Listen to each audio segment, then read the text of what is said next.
What's up? So there's been quite a lot of news coming out of DC this last week or so as marketing and the final push towards Superman gets underway. Now, one thing that we got was a Clayface movie announcement with Tom Rhys-Harris being cast as Clayface. Seems like a bit of a cross between the Matt Hagen and the Basil Karlo iteration of the character. And one thing that I have kind of said, and one thing that I sort of hear all the time, is this movie needs Batman.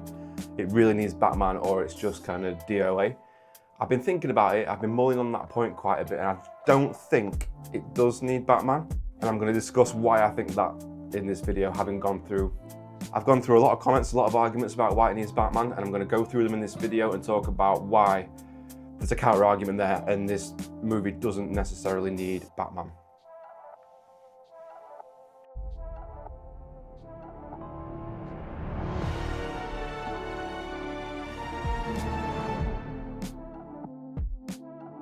What's up everyone, DC Chronicle here. If you're new here, like and subscribe, we do everything DC. So, it's super hot in the UK today. This is a struggle, so we're gonna get through it. But yeah, so the Clayface actor was announced. It looks like that movie is on track.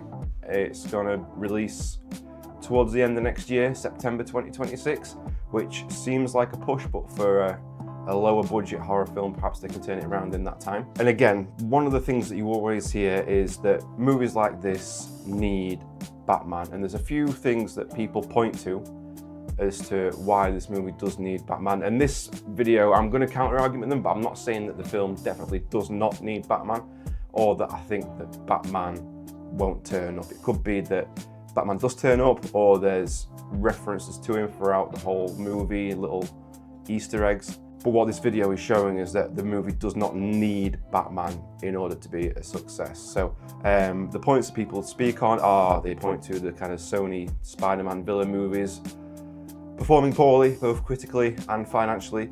They talk about Clayface himself not being a big enough name, not being a well-known enough name like Joker to carry his own movie, so you would need Batman to help him carry the movie. They talk about this actor as well, Tom Rhys-Harris, as not being a big enough actor to carry a movie as well. They'll talk about it being weird when we go to Gotham and there's crimes happening and supervillains, but then Batman just doesn't turn up. And they'll talk about how villain movies can end up diluting the villain, right? Because they've gone from villain to being the protagonist of a movie and they need that kind of movie arc. So you have to dilute them down, make them sympathetic, or do something else to turn them from villain, antagonist into the kind of protagonist role of a movie. So the first point is villain movies, you know, we've got Morbius, Madam Web, all those, not performing well, and people pointing to the fact that it's a Spider-Man-less universe. And I think, again, I'm not saying these points aren't valid, the points are valid. Some films have done really well. The first Joker is the most obvious one. The first Venom is another obvious example as well. And I think a lot of it comes down to creative approach, rather than just these films failing because they haven't got the hero in them. So if they are able to offer something creatively different with Clayface, which I think they might be able to, going down the more horror style of movie, creating something more compelling around the character. They keep talking about body horror type things like The Substance. That is something that we don't think we've really seen that much in the comic book space. So if they can get that right, then they could draw in a bigger audience that way by really offering something unique and going with great creative focus, which James Gunn said this script is amazing, and that's why we're getting the third movie as a Clayface movie, which always makes me laugh when people complained that the first movie in the DCEU was a Suicide Squad movie, and now the third movie in this is Clayface.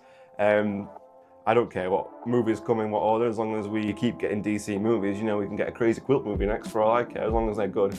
And that seems to be what they're pushing, is the strength of the script. So if from a creative standpoint, from a filmmaking standpoint, they are offering something really cool, like the first Joker movie, then I think we've got enough successes that we can point to that we can counter argument that by saying, you know, it's not every single villain movie underperforms. Second point is that Clayface is not well enough known to carry his own film. You know, we've had Joker, Penguin, and there's lots of other characters, especially Batman Rogues Gallery, that are more well-known, Harley Quinn, the Riddler, Mr. Freeze even. So whether or not Clayface can carry his own movie, I think he probably can, because this is James Gunn we're talking about. He knows how to utilize lesser known villains or lesser known comic book characters even. So like Guardians of the Galaxy, Peacemaker, his Suicide Squad lineup, all of those extremely lesser known villains. I mean, look at the Suicide. I mean, he had Harley Quinn, but he could have had Deathstroke and used Bloodsport instead, and that still worked out well. So I think that's a good example of not really being put off by Clayface, not being like an A-list Batman character. It also gives the filmmakers a little bit more creative freedom. When it comes to A-list characters like Joker, Harley Quinn, you kind of want them, there's different narrative points and different creative points that you kind of feel like they need to hit. Whereas with someone like Clayface, you do have more potential to be a bit more unique with it and offer a different narrative, and you're not relying on people being familiar with the character, and you're not being burdened by that or using that as a crutch in any way. And then the next one, kind of similar to that, is Tom Rhys-Harris not being a well-known enough name. Again, I'm not going to argue he's not a well-known enough name. I'd never heard of this guy. Apparently he's been in one episode of Doctor Who.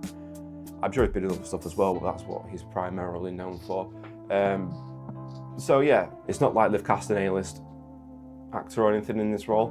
But for me, that just gives him a great opportunity for like a breakout performance, and perhaps we could see a new star being made in the DCU, which I think would be really cool. As well as Clayface as well. I feel like Clayface is like uniquely positioned to have a lesser known actor. He is very young and very kind of pretty. I kind of feel like he's going to be, if we're kind of going, you know, he's an older actor who uses the clay to make himself younger again and make himself more attractive.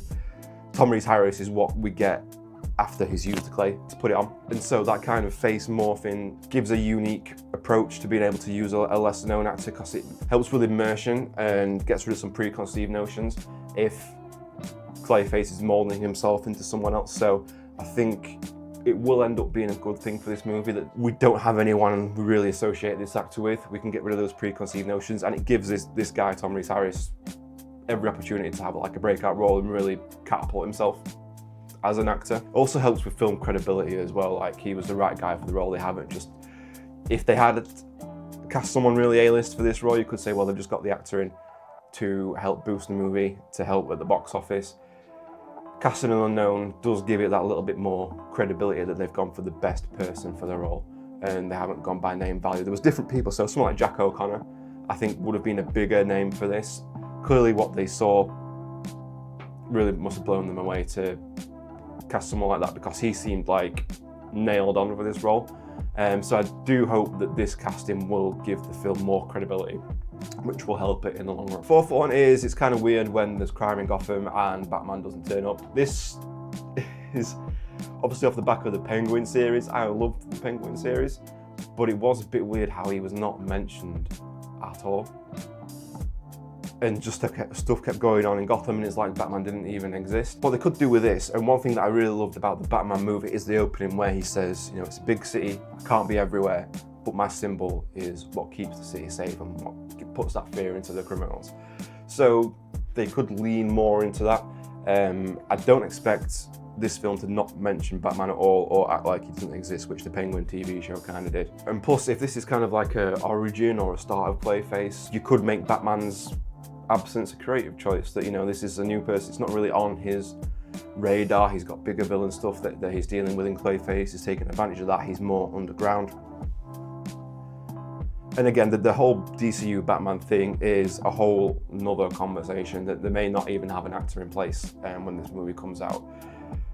Could be an issue, but again, you don't have to have Batman in it. You could still name check him, you could still reference him in other ways. You can see the bat signal, you can see like the shadows. They could do that and then have his absence not be a plot hole, but be a creative choice, especially if we're focusing on Clayface and his kind of descent. If he's starting out Matt Hagen or Basil Karlo, however he starts out as, and then focus on his descent into Clayface, which then maybe you could always put a stinger at the end of the movie or post credits that, you know, he's a villain now and he's in Gotham and he's got Batman's attention. Having that kind of point of escalation, I think, could be a cool way of doing the movie and kind of solve the DCU Batman problem that James Gunn himself has acknowledged is a bit of a problem right now. So that's a whole other issue, but I do think you could make a deliberate creative choice around using Batman sparingly in this movie, or not using him at all, but still kind of mentioning him in that way. Okay, and last one, so villains have to be diluted and they can't be too evil, because they have to be the protagonist of the movie, and they have to kind of have this protagonist role, whereas usually they would be the antagonist and Batman would be the protagonist. I think we've, again, seen examples of how this doesn't necessarily have to be a thing. If you think of like Walter White or somebody like that, or even Arthur Fleck, Joker. Both of those, Breaking Bad and Joker, they both succeeded by leading into how flawed and not diluting how bad that character is just because they're in the main role. You know, both those stories are great, and they were really helped by having this element and making it a really gripping part of the story. And then how you tie it back to Clayface, you can kind of do that tragic monster, again, body horror type of storyline, and have his descent. You know, at first he's just an actor who's struggling to get roles, he's struggling with getting older and losing his looks. Not necessarily an evil person per se, but as he becomes Clayface, he starts down that rabbit hole. Becomes evil over time, but his motivations really are rooted in kind of like a human pain in terms of rejection and getting older and his feelings around that. Which then in turn can give you a great performance where you've got this main character who doesn't have to be likable, but is still the main character and still has, you know, Walter White's got tons of fans, obviously the Joker's got tons of fans. And they didn't try and water those down and make them likable, so I think you can do the same with Clayface as well. And it's important to remember, you know, a villain movie doesn't have to make the villain redeemable, it doesn't have to redeem the villain, it just has to be a compelling story. And I do think Clayface is one of those people, a bit like Mr. Freeze. I do like villains where they don't have specific beef with Batman. They're just trying to achieve something and Batman gets away in the way of that, and that's where the beef arises. So, like Mr. Freeze is just trying to save his wife. Sometimes he has to do crime sometimes he has to break the law, get involved in crime to do that, and then Batman stops him. So it's not like they just hate each other just because Mr. Freeze is trying to do something, and occasionally Batman has to stop him, and that's where the beef is. And you could do something a bit like that in Clayface, and that, you know, he doesn't have any particular beef with Batman or anything like that. He's just trying to be a movie star. He's just trying to do what he loves to do, but